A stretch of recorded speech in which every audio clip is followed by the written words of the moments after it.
Thank you. Good evening. Good afternoon. How is everybody doing? Good.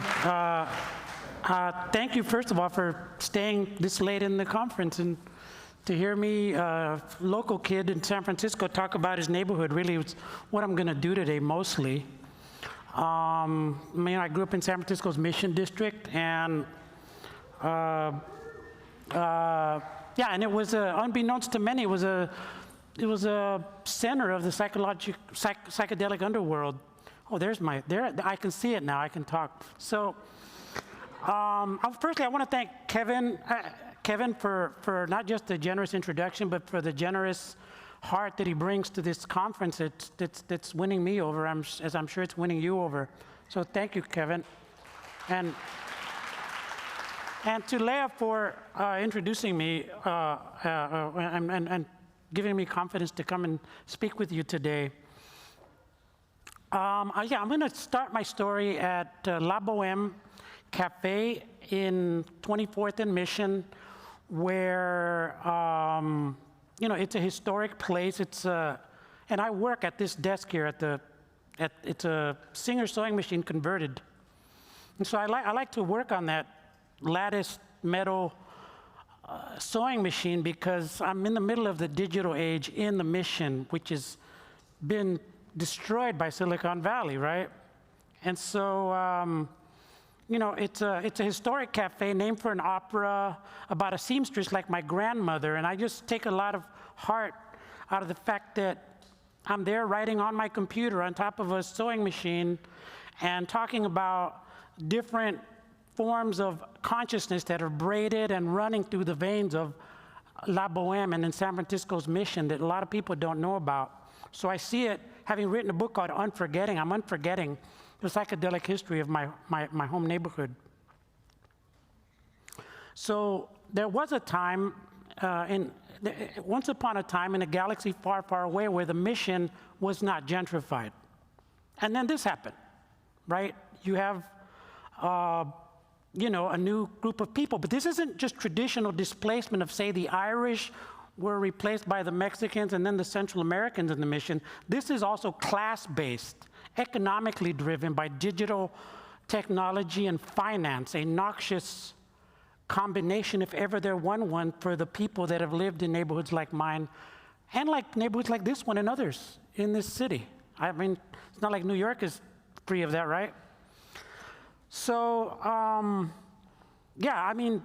go to this cafe frequently when I'm in San Francisco, and I'm sitting at a table and I'm hearing these techies talking about how psychedelics are a, quote, disruptive technology. I'm like, oh, interesting. I'm just there listening, tell me more. And so unbeknownst, they're talking about stocks, they're excited about some of the stocks, they're excited about legalization. I'm excited about it in many ways. So I'm not completely, at an polar opposite of them, but I do have a different perspective. For example, unbeknownst to these techies, they're sitting often next to people like this man here, Diamond Dave.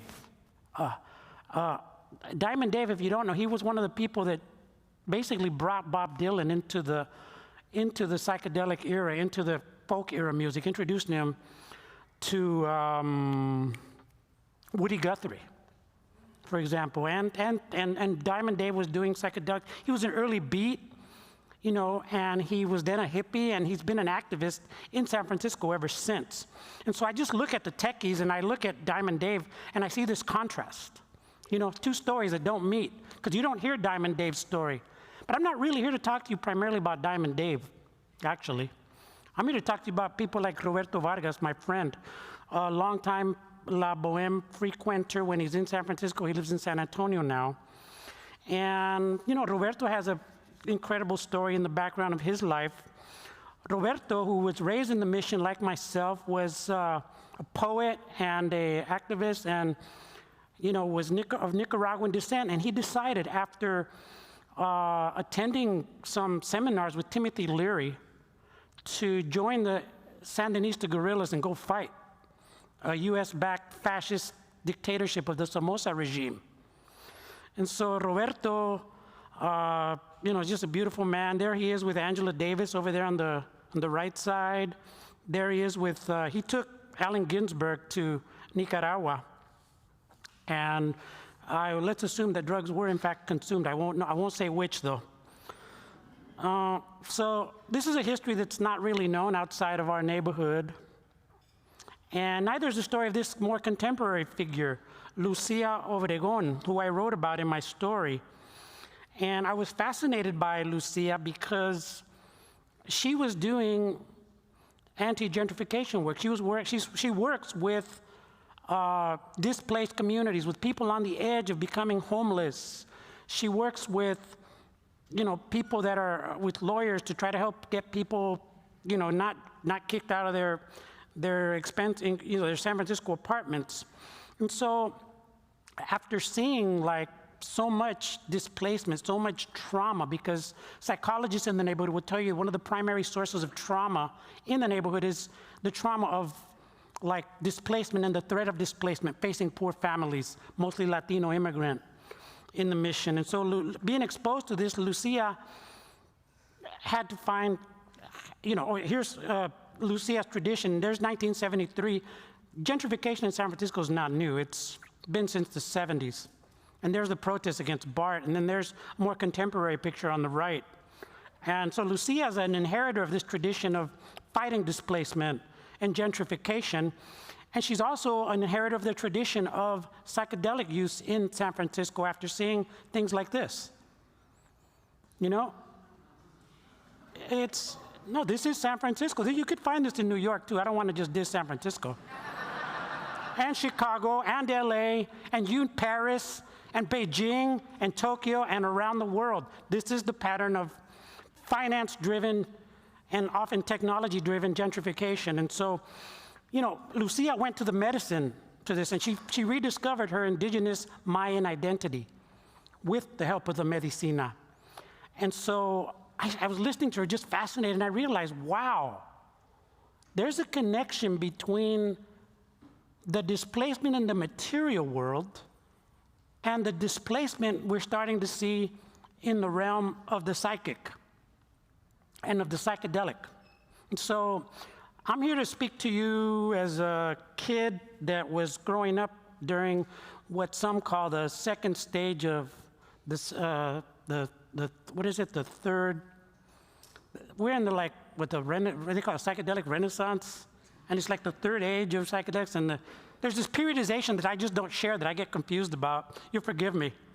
But I grew up in the 70s and 80s, and my innocence was surrounded by psychedelics. And I grew to be an adult that lost his innocence as a journalist and as a person that did other things, like go and organize against the drug war during the Obama era, when no journalists and nobody would report or talk about the effects, for example, on Mexico. How under the Obama administration, Mexico became a mass grave site. It started at the Calderon era, 2006, but Obama put it on steroids.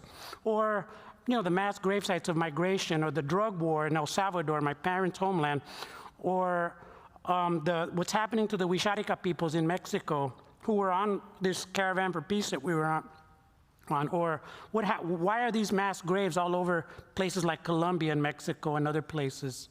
So my innocence was lost in the United States and in America Latina. And so it's been a long journey for me, and which is why I wrote this book about unforgetting, which comes from the Greek journey into the underworld. Before you go to Hades or Elysium, you have to cross the river Lethe, the river of forgetting. And so the word aletheia is unforgetting, which the Christians then turned into the word for truth. And so now in Latin America, there's a tradition of memoria histórica, historical memory, where you use memory in the pursuit of social justice. And so I am an absolute subscriber to that, as you can see from the title of my book. Now, there's a film's been optioned, and the question is, who would play me? Given my physical characteristics, it's pretty obvious it has to be one of these two. I lean towards The Rock myself. Bay Area, Hayward, California, raised guy. And, Vin Diesel's kind of losing it there, so. But in all seriousness, I also talk in the book about my life. I actually came out. My coming here and talking about psychedelics in my life is a coming out that follows this first major coming out for me. When I went to my parents' homeland over and over, and I would see things that no person should have to see, the blowing up of children, the strafing, the bombing, the destruction of entire communities of 1,000 people in El Salvador by US-backed fascist military dictatorship, supported by Republican and Democratic administrations. And so I decided in the face of that to do what was right. I started doing work in refugee communities, and that wasn't enough. I realized we weren't gonna liberal progressive our way out of fascism. So I just joined the FMLN guerrillas. I became an urban commando, and we fought fascists, and we defeated them. We lost the peace, unfortunately. Thank you. But we lost the peace, and then my comrades in the FMLN kind of got corrupt, and well, you can read my book, please, it's available somewhere here. And so I'm here to talk to you as a person that went through all this stuff, a person that, as I said, made the decision to go to war under the influence of psychedelics, and then when I came back, with the help of people like many of you in this room, therapists, researchers, supportive friends and thoughtful people, I managed to look into the abyss as deeply as I could and then come out with the help of people like you. So I'm here as a friend, but as a friend, I have to be critical and I have to raise the issues. And I'm excited as anyone about the legalization and all the work that's being done. And I know a lot of well-intentioned people I've met here in the course of my journalism and my walk in San Francisco and other places. But I do see these realities here. The number of non-white people that are benefiting from the medicines is appalling. The number of people in the organizations, the primary institutions, think tanks, nonprofits, corporations, et cetera, is appalling. And I'm a friend, but I'm not going to hide what I feel about these things. And so I'm here to talk about a little bit about, in the remainder of my time, about decolonizing psychedelics and doing social psychedelic justice along the lines, kind of about what my friend Bia Labate Chacruna talks about in this book, and some things that she doesn't talk about that come from my own experience. And so the way to social justice has to include the battle in the theater of memory. We have to rescue the memory of whatever we're fighting for. Otherwise, we are subject to stories in this mediated, hyper-mediated environment that can lead us astray. But when you have the tree rooted in its history, the tree is stronger. I can tell you from a life of social justice that the truth of that, the absolute truth of that. And so that's what brings me to this term, the psychedelic renaissance, which I find to be a questionable term at best. It's an unfortunate term, in fact, when you look at it from the perspective of San Francisco's Mission District, where the mission itself was named after the missions that were founded by this guy here, Junipero Serra. Anybody know who he was? No Californians in the house? Damn. Okay, well, there were no missions here in this part of the world like they did. So that beautiful church is where the mission was actually found, the literal mission and the area itself. And it was built upon the land of these people, the Ramaytush Ohlone people, who had a tradition of using their own medicines, like the toloache, which is called datura. And there you have a little bit of a background on what they were doing, and what happened to them was that they became victims of the first drug war in California and in the world, the Spanish Inquisition. Junipero Serra was the primary representative of the Inquisition. So we've been dealing with the drug war for a hell of a long time before Richard Nixon. And we're going to continue dealing with it, I think. And I draw hope from some of the things that are happening in this space, but I also think I have a lot of caution about how they're going to reinvent the drug war, and are reinventing it maybe. So again, down the street from Mission Dolores, just to take it back to the neighborhood in the physical realm, is Mission High School, where I went to school in the 80s, but then in a decade and change before, my brother went to school with this guy right here. Anybody know him? Who? Okay, you East Coasters do know a little bit about like our culture back there. Yeah, my brother went to school with Santana. Guy he said was a hippie, was just playing his guitar in the hallways all the time. Nobody thought he was going to make anything of himself. And Santana, as many of you probably know, he made his breakout moment here in the East Coast at Woodstock. And he did it under the influence of LSD, given to him by Outer Mission neighborhood resident Jerry Garcia. So, the history of rock and roll is a history of the Mission District in San Francisco. Many of you did not know that. It's also the history of people like this man here. If you saw Hulu Summer of Soul, you saw, anybody know? You better know who this man is. Okay, you're saving the reputation of this entire room there. Thank you. Yeah, Sly Stone. And what Sly Stone did, Vallejo resident who used to come to the Mission, Sly Stone did for music was, nothing short of astounding. When you look at, this was the look before, this was the look and the sound before the Motown sound. Do you know these musicians? That's the Isley Brothers there on the right. That's Little Stevie Wonder. That's the Ohio Players, the Temptations, and this group called the Parliaments, that after Sly Stone came, became this. This is California consciousness. Parliament Funkadelic, Prince. So many, according to my friend Ricky Vincent, who's one of the country's leading scholars on funk, is just the genealogy that goes to Sly Stone as he's finally getting some of his reputation back for the genius that he is from that beautiful Hulu documentary. And there's much more to excavate there and unforget. And so back to California, where in California we were, long before Change Your Mind and other things came about, we were doing teepee ceremonies outside of San Jose and Salinas and other places in Southern California as well. There were people like this man. Anybody know who this is? Who is Claudio Naranjo? Chilean therapist. Scientist, therapist. Gestalt, worked with Fritz Perls. Innovative in terms of ayahuasca and other medicines, unbeknownst to most of us. This is, again, the forgotten history of psychedelics.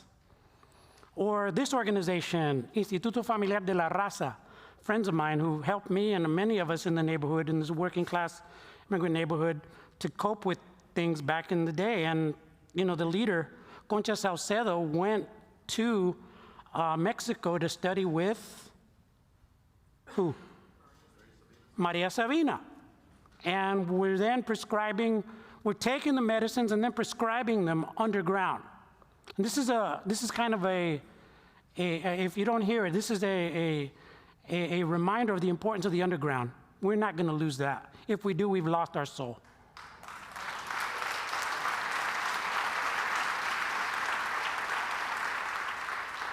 So there's Maria, and there's she with this guy who is who?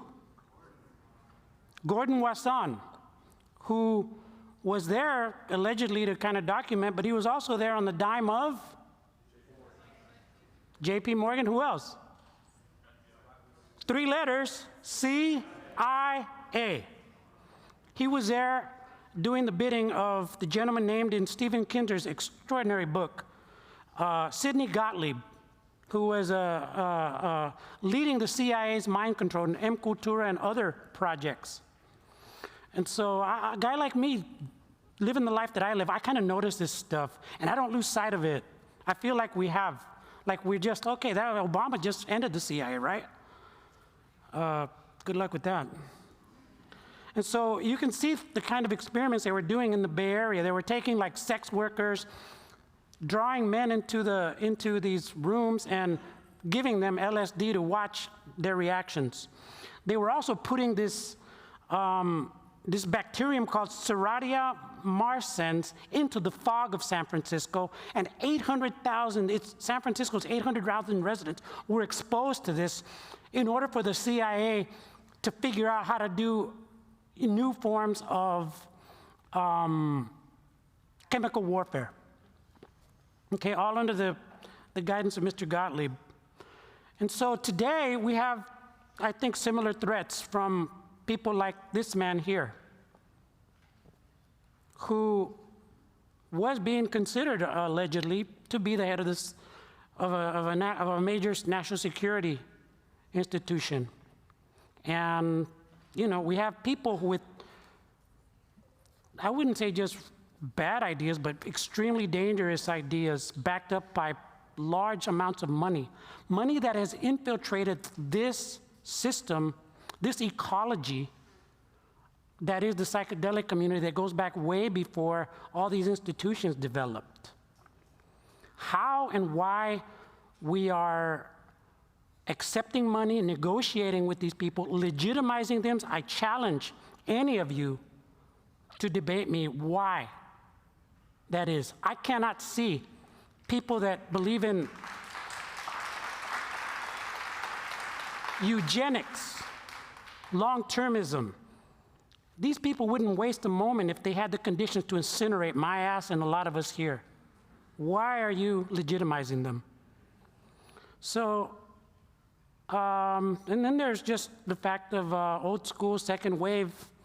You know, we didn't quite work out the way we hoped, and many hoped back in the day. You know, there's good things that have come out, but there's also things that weren't expected and weren't part of the utopian vision.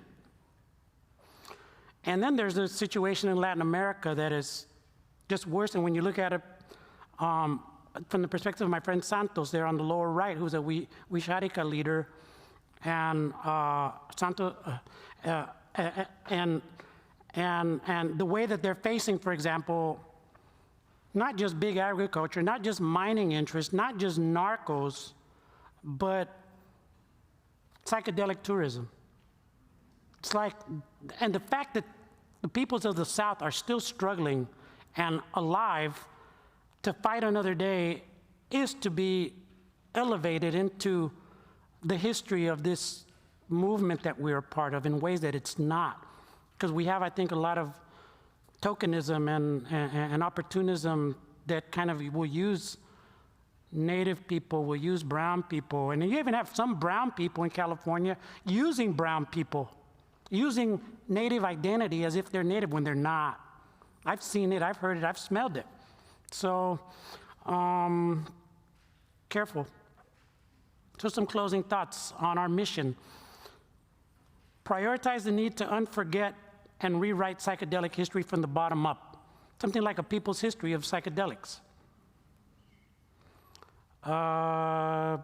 Psychedelic industrial complex. We have a complex that's is born and it's growing. It involves government, legal entities, corporations, nonprofits, think tanks receiving anonymous donations that they don't want to tell you who gave them their money.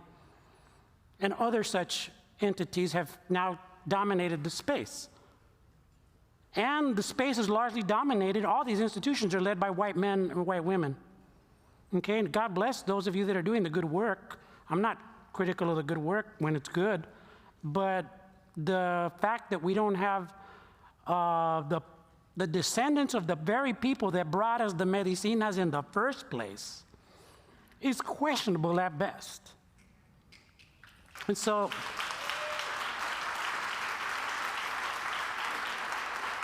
we can't normalize the idea that psychedelics, we can't normalize anymore the idea that psychedelics is a white endeavor. You know, I'm sorry, Gwyneth Paltrow and Netflix, but I just don't agree. So And I encourage you not to be naive about the national security and drug war interests lurking in the background of the history, present, and future of psychedelics. This is where the former revolutionary in me, who's had to deal with the FBI, the CIA in different forms, and the journalist, will tell you, you don't know the tiger until either you touch the tiger where the tiger doesn't like to be touched, or the tiger touches you and it's too late. So I'm warning you, sincerely, because these interests are nefarious, powerful, and more than willing to exercise the power in similar ways that they have over centuries. And I think it's important to democratize and decolonize by building broad, bottom-up democratic front for psychedelic social justice, one that will not only negotiate with fascists, much less accept their money, but challenge their very legitimacy and their extremism that's growing with every single day in the United States. And so lastly, I would replace these ideas of intersectional symbolism and tokenism with a good old school international solidarity. That means we're equals and we're gonna join a fight together. It's not about guilt tripping you and canceling you, it's about joining you in a fight to take down the powers that threaten us. And I think,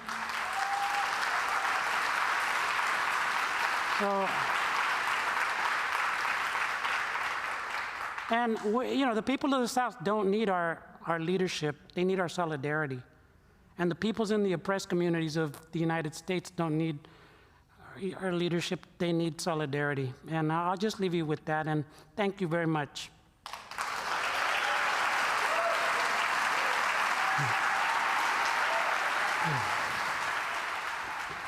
Thank you so much, Roberto. No, thank you. That was compelling. So there's actually just one question here. Oh, and it disappeared, so didn't get a chance to ask. Okay, here we go. How do you imagine the work of Martin Barrow and the philosophy of liberation psychology might apply to psychedelics? Oh, wow. So the questioner is obviously familiar with some Salvadoran stuff because they brought up the Jesuit priest who was one of 6 Jesuit priests who in 1989 had their brains blown out by the US-trained Salvadoran military. And they blew out their brains in order to make a point about intellectuals in relation to social movements. And this is how they were trained at the School of the Americas and other places, Fort Benning, and I won't go into that because then I get pissed off. Ignacio Martín Baró was a brilliant psychologist who innovated the field of psicología social, social psychology, which brought us the idea of liberation psychology. Just like in Latin America, you had he and others being influenced by liberation theology, where you kind of start reading the Bible as a book of liberation and Jesus about being a great liberator. Wow, what a thought. And so he took these ideas and he applied them to the practice of psychology, where instead of placing the burden of the war on the patient in the patient kind of like banking relationship between the therapist up here and the poor little patient, you work with people to realize that the war is not their fault. It's not your fault. What happened is not your fault. And you do it in a social way, in a way that's emancipatory. So how we apply emancipatory psychology to the psychedelic realm is a thing for you psychologists to deal with. Quite frankly, I think I would encourage you to explore the thought. I'm not a psychologist. I'm a writer, journalist, and survivor. I would say that we put the word starting to put the word emancipation, not just individual, but social emancipation. Liberation from the oppressive social structures that are created in a bipartisan fashion, whether it's the military, whether it's the police, whether it's whatever. It's not about Trump versus Biden, it's empire versus the rest of us. And so liberation psychedelics, I would imagine, would have to look at the need to emancipate ourselves from the governing structures of empire that are inhabiting our consciousness, our tongues, our hearts, our bodies, and maybe buy lots of copies of Ignacio Martin's book, introduced, edited by my friend Adrian Aaron, who's a very consequential journalist back home in California.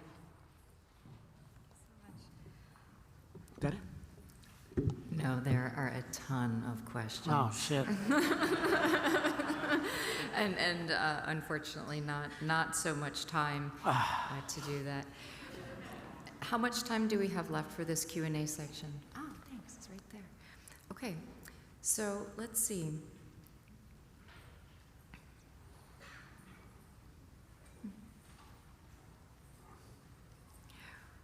What can we do as a movement to prevent the space from being co-opted by capitalism and gentrification? First of all, you have to build a movement. Are we really a movement? I don't know if we're a movement, quite frankly. A movement takes actions, direct actions. A movement has targets. A movement uses its power to leverage against the powers that be. Are we doing that in the psychedelic space? Maybe. I think you have to stop negotiating and legitimizing fascists in the space. There's no place for fascists. I mean, they have their own little psychedelic thing that they're thinking about, whether it's through these intelligence agencies, big corporate profits and other entities, but I really think there needs to be a kind of a distinction between them and us. But when we try to blur it the way liberals do, white liberals, that's why I'm left of liberal. Because liberals will obfuscate and kind of like never mention the word capitalism sometimes, or they'll say it symbolically, when we have to look at what are the real, there's studies now. University of Cincinnati did a great study on the effects of capitalism on the psychedelic sector. I encourage you to read it, it's online. If you don't have a university account, make friends with those of us that do. We really have to look at what are the effects of big money. Do we really want corporate domination? And use the language and the analysis. So I think we need to remember differently. We need to unforget. We need to have an analysis of the situation. And once we have an analysis of the situation and the condition we're in, then we build social movements based on, okay, this is going in this direction, so the counterpower to this is going to be kind of like this, whatever this is. But I don't know that we have a movement that's frontally challenging the corporate domination of psychedelics right now. I don't see it. Maybe I don't have enough time in, but I don't see it. So.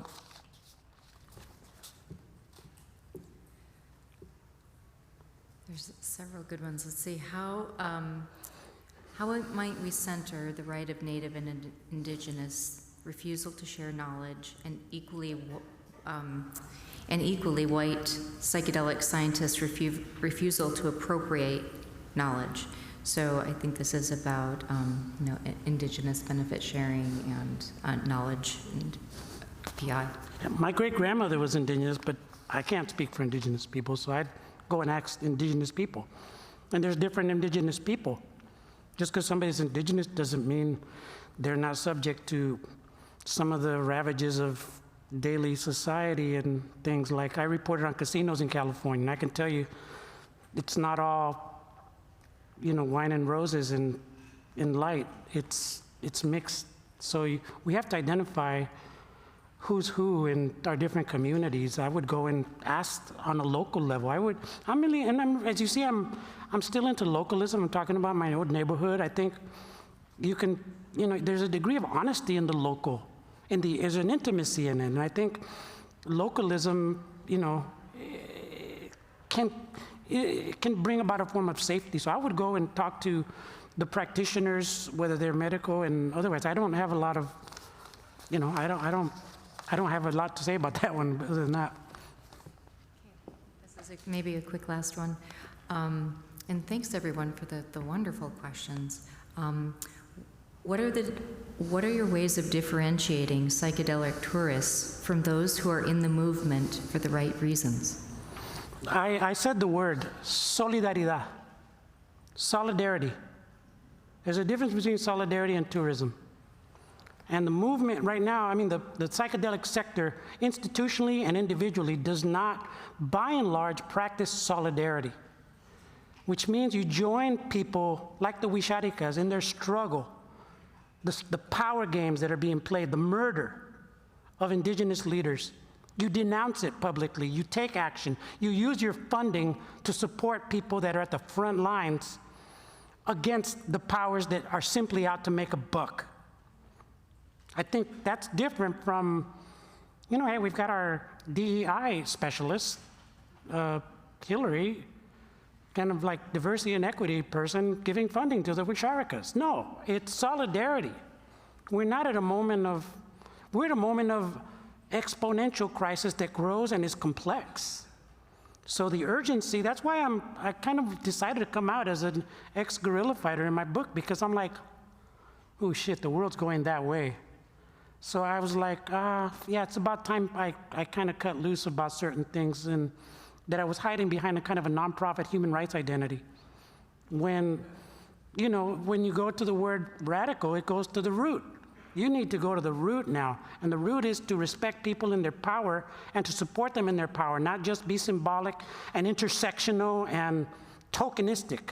So that, but there's people doing that, and I'm, you know, I don't want to leave you on that note. Like, I'm encouraged by a lot of folks. You shall know them by their solidarity.